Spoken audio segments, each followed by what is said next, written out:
Am I the a-hole for refusing to wear pants and long-sleeved shirts to pick up my son? Advice needed. 6 weeks ago my wife, 36, and I, 38, moved across the country with our son, 5, to live in my late grandma's old house that we inherited. We're from Seattle and moved to a town in Texas, and honestly my wife and I fucking hate living here, but it's financially better for us for the time being, plus honestly I am attached to my grandma's house.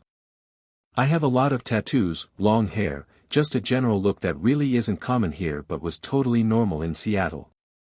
I've gotten a lot of looks and some shit from people here, which I don't really give a fuck about, but suffice it to say my appearance doesn't fit in. So far my wife had been the one picking our son up and dropping him off at school/daycare because my work schedule was all fucked up, but I've settled into the same hours she works, so now we're picking our son up and dropping him off together. I met our son's teacher, late 20 SF, earlier today, and I could just tell she was uncomfortable with my appearance from the jump. My wife and I talked to her for a bit about how our son was adjusting to the new school. After talking about that for a bit, his teacher asked me to cover up my tattoos, which would basically require covering up all of my skin below the neck, when I come pick him up and drop him off, because it was off-putting and apparently tattoos are against the school dress code. I said no.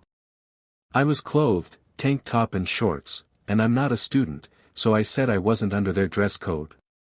Besides, none of my tattoos that are visible when I'm clothed to any degree can be considered offensive unless you find the very idea of tattoos offensive. She insisted, which irritated me and my wife, and basically we just told her that I wasn't going to change how I dress and wasn't going to stop picking up my kid, so she and anyone else who had a problem would have to just deal with it. My wife and I think this is totally fucking ridiculous, but my mom, whom I called earlier today, said I should just go with it and that I'm being a pain in the ass. Story 2. Am I the a-hole for refusing to call my sister's baby by his full name?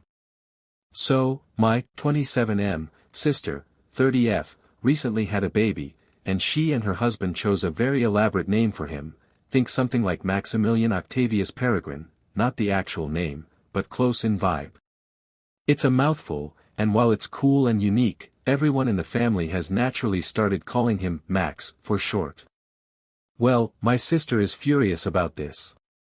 She insists that he should always be addressed by his full name because they carefully curated it, and shortening it is disrespecting their vision.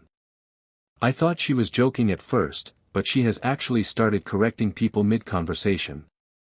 Me, look at little Max. Her, it's Maximilian Octavius Peregrine, please. At first, I tried to humor her, but it's getting exhausting. I told her that while I respect her choice, nicknames are a natural thing, and I don't think it's fair to police how everyone speaks, especially when everyone is defaulting to Max anyway. She told me I was being dismissive and erasing her son's identity.